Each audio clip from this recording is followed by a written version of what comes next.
yes, Old World. Yet another Civilization clone. But is it really that, or it's something much more different? So as you understand, in this video, we are going to be reviewing Old World and deciding whether it is worth it to buy right now, or you just need to ignore it. And as always with every single of our videos, I'm going to be giving you the answer right away to not waste any more of your time. And the answer to the question whether Old World is worth it or not is yes, but only for very limited amount of people. So let me explain. And before we'll start, and if you're new here on this channel, we are doing the reviews of a bunch of different games all the time. And if you don't want to miss the game that, well, can't be missed, hit the subscribe button. And yeah, like and comment will be appreciated as well. I respond to almost every single comment, so if you have to say something, don't hesitate to say it down below. So, Old World. First, what is it and where you can get it? At the moment of the recording, Old World is a turn-based 4X strategy which is very similar to Civilization series. At the moment of the recording, it is available only exclusively on an Epic Game Stores, but it will be available on Steam in May. So what is it and how it plays? Well, if you have played Civilization 6 and if you have seen any of the videos of an Old World, you will understand that this is a very similar game down to its hex grid. Yes, the game is happening on a hex grid very similar to Civilization 6, but in reality, it's actually quite different. In reality, the Old World is a mix of Civilization and Crusader Kings. And the mix is done in kinda this way. Overall gameplay is very similar to Civilization 6, but you are controlling your nation through your ruler, and you also have a control over your family. And you also need to establish relations with a bunch of other families and a bunch of other individuals, not unlike Crusader Kings. By the way, Crusader Kings 3 review is coming right after this video, so yeah, don't forget to subscribe for that. And the game is happening, well, in an ancient times, an old world. You're playing in 200-year period, in a classical period of an ancient history. You're playing with the nations like Greece, Macedonia, Persia, Babylon, Rome, and similar to those. And your overall goal is basically, well, to win the game. It's as same as every other 4X strategy games, just like Civilization 6. But as you go into the game, you will understand that there are some significant differences that makes it, well, different from Civilization. And first and foremost is, of course, well, is only one era. You're playing in only ancient era, and you don't have such a huge technological development like you have in Civ 6. And the second difference is how the turns are actually, well, work. In Civ 6 and other games, turns are based on the movement, how far your units can actually move. Here, it's all about the orders. Every turn, you are given a certain amount of orders, and the larger your empire is and more legitimate ruler you are, more orders you are given. And each and every order you give to your units are consuming those orders. As an example, if you tell your scout to move on a certain distance, it will consume one order.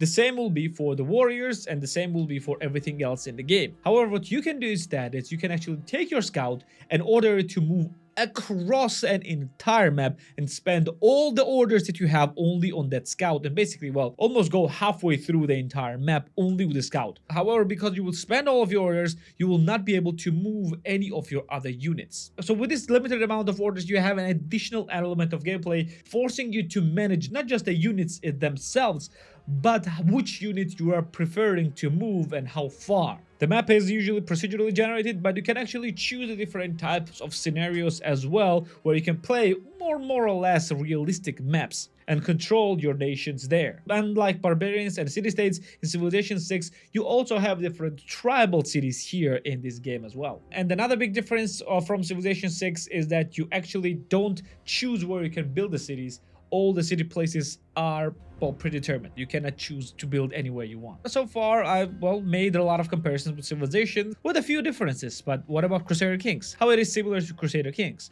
Well, just like Crusader Kings, you're playing as a ruler of the country, and your ruler have different stats that affects your overall nation. And your ruler has a family as well, like brothers, sisters, wife, or husband if you have a female ruler, children, heirs, relatives, competing families, and etc. etc. And you also need to set up the relations with those individuals as well to not, well, plunge your nation into chaos. And these relations are done through a different type of events. Yes, this game has some kind of RPG event mechanics as well, just like a Paradox games, Crusader Kings or Stellaris or any other Paradox games. And these different events dictate different, well, path of a history that you are taking, and, well, what will happen eventually with your family. And it makes all very interesting. However, this game is not all sunshine and rainbows because, well, this game has quite a lot of flaws. And, well, let's talk about them. First things first is the game's complexity. Game is actually pretty complex. If you have played any of the Paradox games, especially Europa Universalis or Hearts of Iron 4,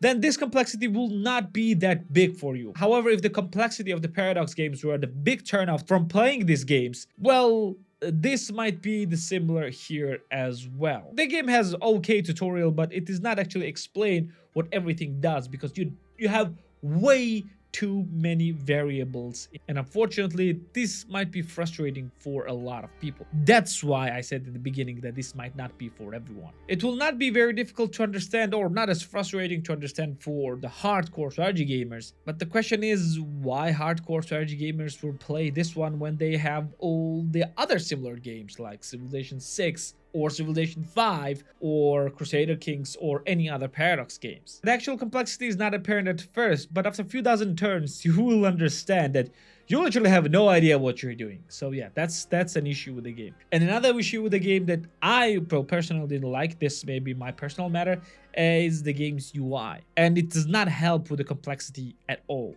You see, the big issue of me with the UI is that you see all the things all the time. You have your entire family window, you have your entire ministries and heirs and wives window apparent in front of your face, you have your orders and personality window, you have all your resource windows, and you have your map and everything. And it just, at first it might not sound a lot, but it is a lot. You have everything in front of you all at once, and you actually very rarely need to open any window to see any type of information or perform any type of action. Probably the only view windows that I've been using like constantly was the city window, well, where I actually control the city itself, and the second is technology window. That's only two things that I've been using constantly. Other than that, I have everything right in front of my face all the time. For some people it might be okay, but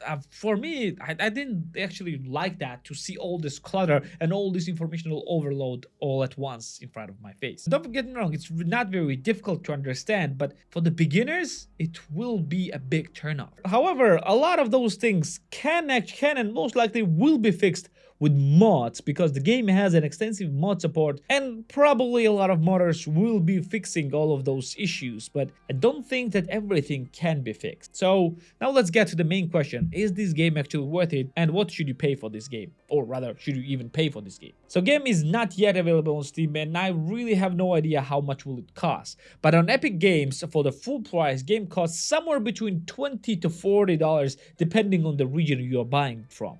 Like for me, it costs $20, but for US, it will cost $40. Then when game will be available on Steam, I think for the first 2 weeks, the game will have an expansion as well, which will be available for free for the first 2 weeks. After that, it will have a certain price. I'm not sure how much it will cost. And with an expansion called Heroes of Aegean, you will get 6 scenarios that will put you in charge of, well, Greek part of an old world. You will play a bunch of historical events, starting from Greco-Persian War and going to Alexander the Great conquest. So if you want to buy this game, how much is it worth to pay for?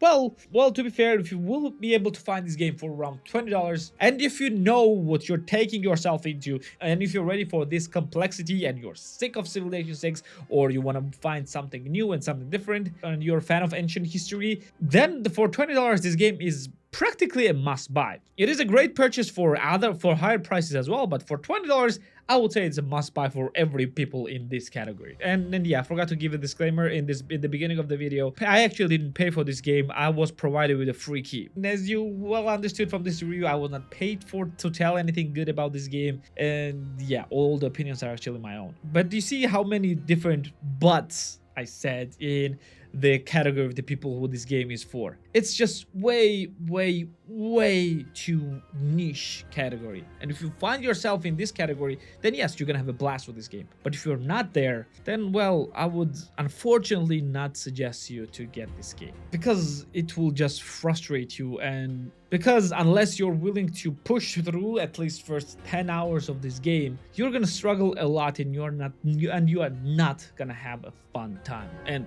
at the end of the day, games are all about the fun time, and who wants to play a game which you don't enjoy? So overall verdict of the old world is this: the game is pretty great, it's pretty fun, but the new and different things that it brings to the table, it's not as much as you might think. The game is way too niche to recommend to everyone. So just have all of this in mind before you're gonna thinking about buying this game. And yeah, don't get this game on Epic Game Store. Get this game on Steam if you decided to do so, just because of added value of the workshop. The mods will just triple the value of the game no matter how much you will pay for it. I guess this will be it for today. Let me know in the comments down below what you think of an old world, and have you even heard of it? Let me know in the comments down below. Thank you for being here with me. Like the video if you liked it, subscribe for more videos like this one, and I'm gonna see you in the next one. See ya.